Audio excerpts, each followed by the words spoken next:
everyone, welcome to TG's Ramadan Majlis, an easy-to-access platform which focuses on bridging the knowledge gap between the fintech ecosystem and the wider community. Our topic for today is redefining the working culture, and we have with us Mr. Ravi Shankar, CEO and co-founder of Active Intelligence, more commonly known as Active.Ai. Active.Ai is a Singapore-based fintech startup which provides a platform for banks across the globe using artificial intelligence to deliver conversational banking services, making life of customers like you and I a lot easier. So Ravi has a 16-year background within the banking industry, and over the last decade has been a serial fintech entrepreneur.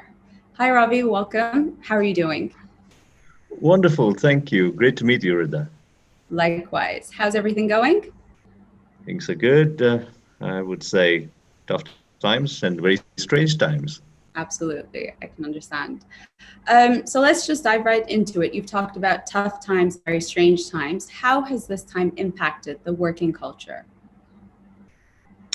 Well, humans we are a very social being.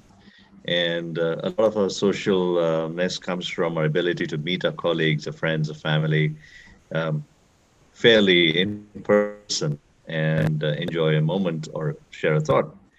A lot of that has got disrupted over the last 1 year. And that is kind of very different from what you are used to as a normal person. In the work side, actually, it is something that nobody's ever planned for. We've used video conferencing, we've used all kinds of communication tools, email and messaging platforms over time to communicate, but that was additional. It was not the real one. You walked into an office, you sat in a meeting room, you chatted with friends, you reached a point of decision. That's not happening anymore. So it is very different. Quite different. How do you think organizations are coping with this? How are you guys at Active.Ai coping with the change? What are the kind of practices, policies, and procedures that you've brought on board to help with this change happening and help your employees kind of cope with the change as well? It's a very interesting question.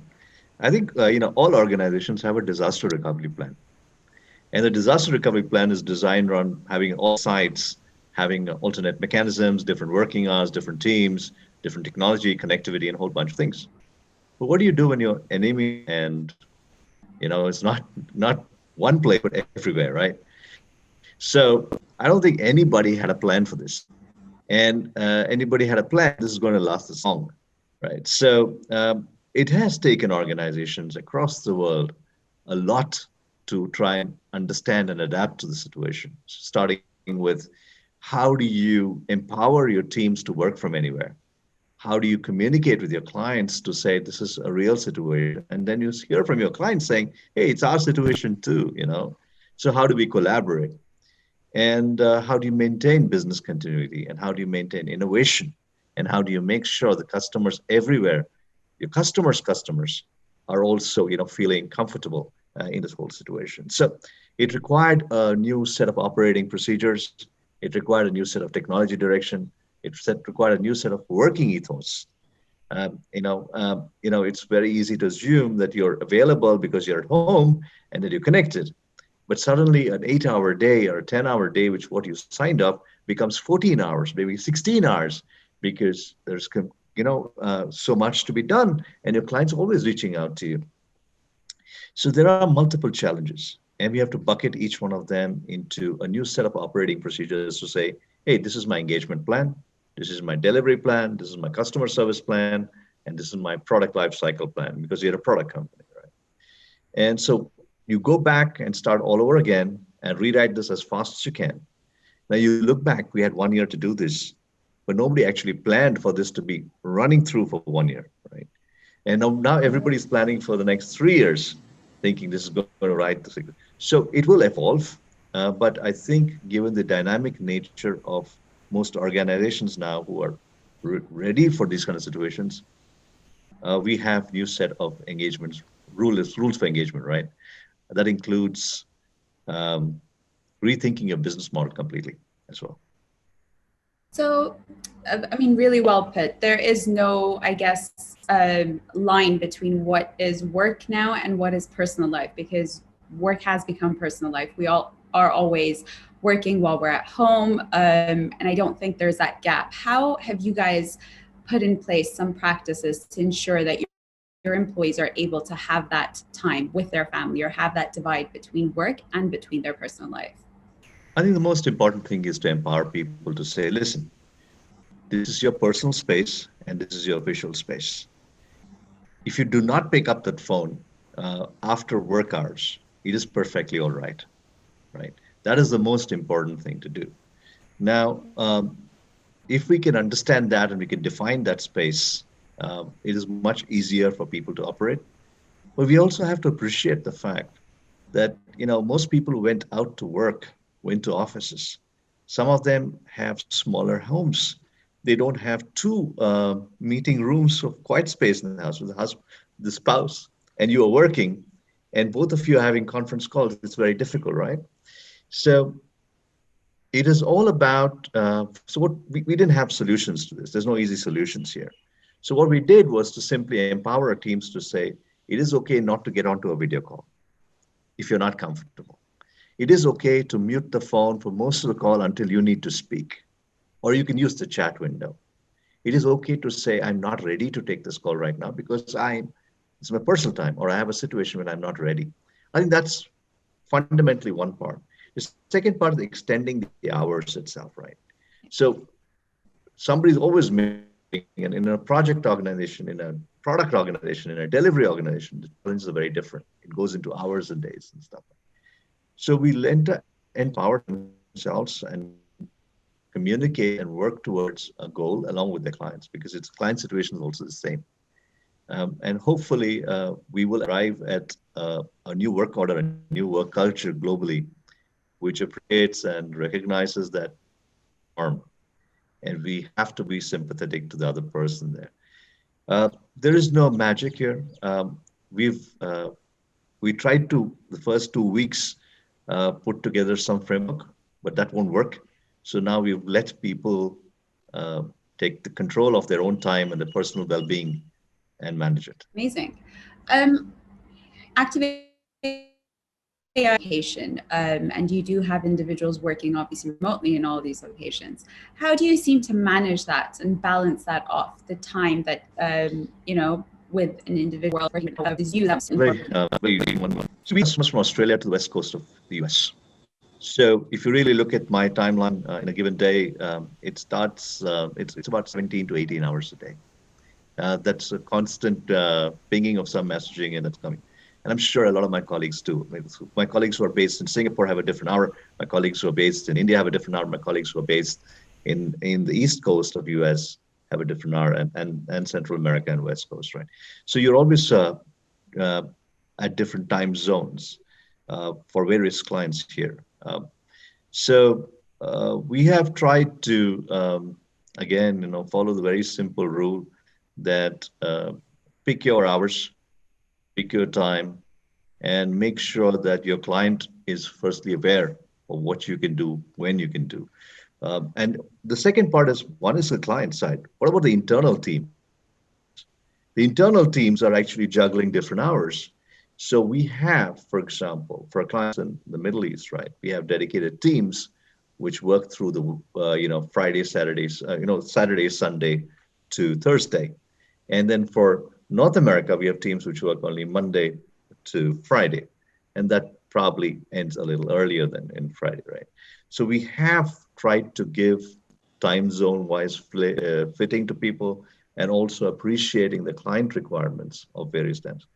But it's not easy. There are no easy answers out there. It's an evolving situation as we speak. And, we just have to adapt. And I always say, luckily for us, most of our team members are entrepreneurial in nature. We have 100 people in different locations. It's not a small team. And they have, over the last many months and years, figured out a mechanism to manage it within their own groups. And these are very small, tight-knit groups working towards clients. So they know how to handle it. And we leave it to them. The maturity is very ahead of its time, actually. We're very lucky to have them. Amazing. So happy to hear that. And I mean, it's so nice for you to have to say or put out there that, you're empowering your employees to kind of take control of the situation, which I think is the best way forward. Because it is a learning curve for everyone. It is a situation that is ever evolving, and every day you have to figure out how to manage things. You did mention that you put together quite a lot of frameworks, or you tried to put in place certain mechanisms that might not work, not just for you guys, but for organizations. Like I said, it's a learning process. What do you think are the biggest lessons that you learned? Yeah, I don't think, okay. So one thing is we hate rules. When I say we hate rules, what I mean is that we trust an individual or a team to work together and make that happen. So, if you think it's important for you to work alongside your clients on a Friday to Monday, so be those are your working hours, right? We've empowered people to take those calls. We also empower people to say that if you are unwell, family members are unwell, we will not disturb you. So it means if it takes 30 days, 20 days, we are really not going to trouble you. So we have given that freedom to people to say, get well soon, look after your near ones. We are not going to worry. And we figure out our own mechanisms of fallback. So training and all that. So by not having too many big corporate like rules and not having check-in times on our systems so stringently, and checkout times, we have enabled our people to take greater responsibility towards the goal, right? And that's what it is. And I think that simplifies things. Small things we do, morning stand-ups. Well, whatever time. The first meeting of the day is stand-up. Some people it's morning, some people it's afternoon, and for some it's evening, because it's across geography, people are working. But those are small things that we do. And ending the day with a smaller team call, checking in everyone to say, are you okay? Are your family okay? Stuff like that. Reduce as much as possible the WhatsApp messages or the messaging frame messages, because that becomes an overdose. Anyway, people are stressed at this point in time, right? Very interestingly, like most companies, we run most of our projects on messaging platforms.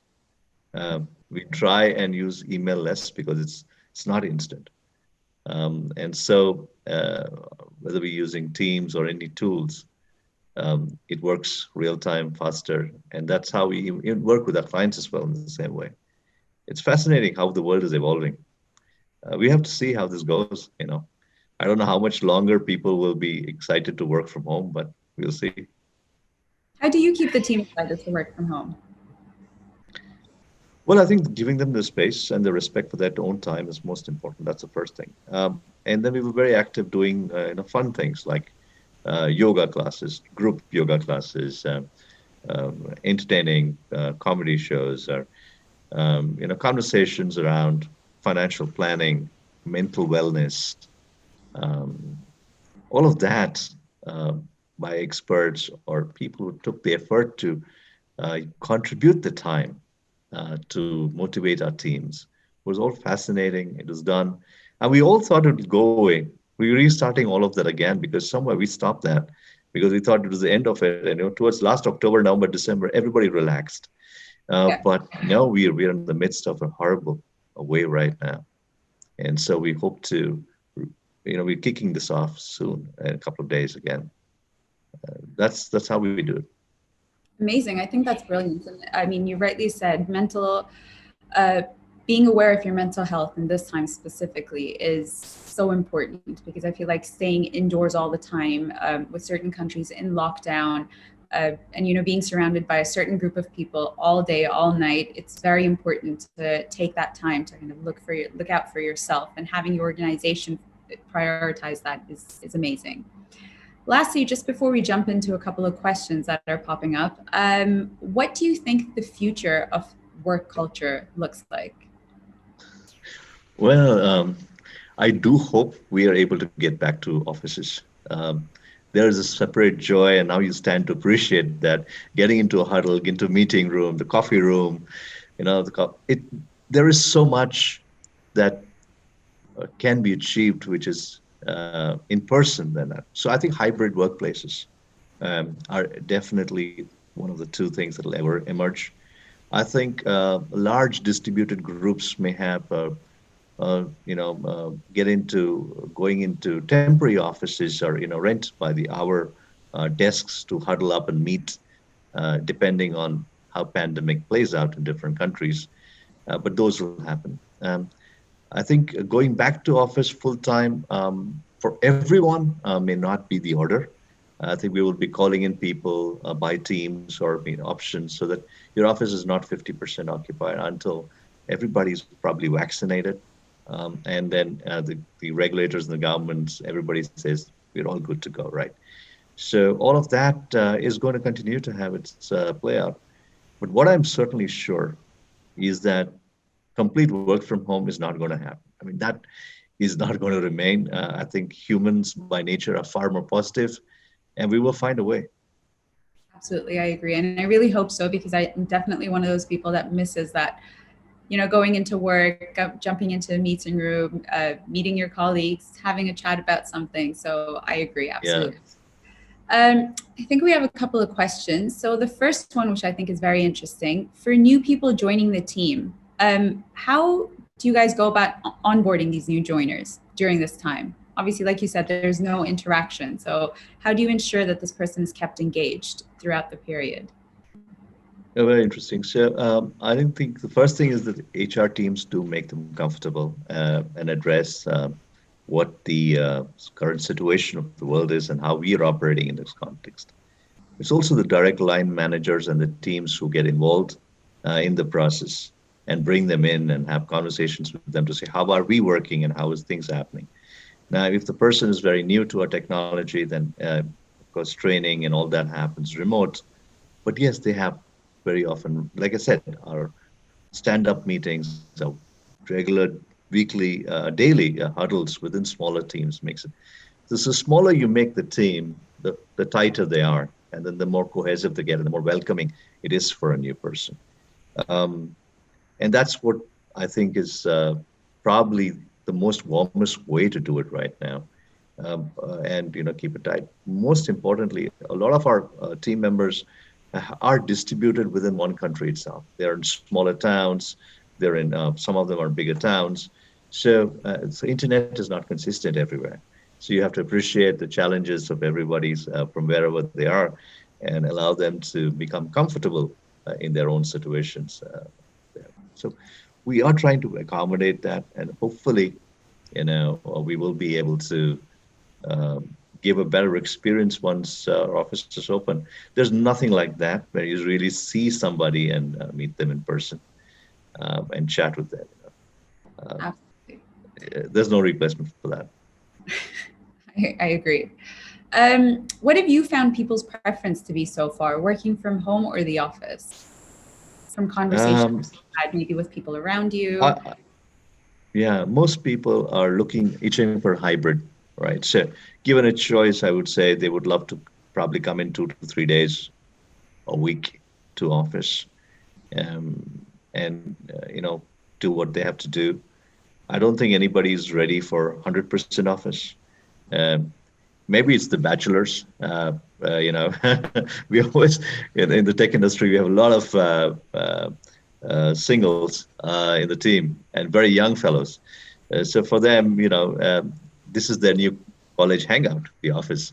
So for them, it is very critical that they need that social experience and the social boundary,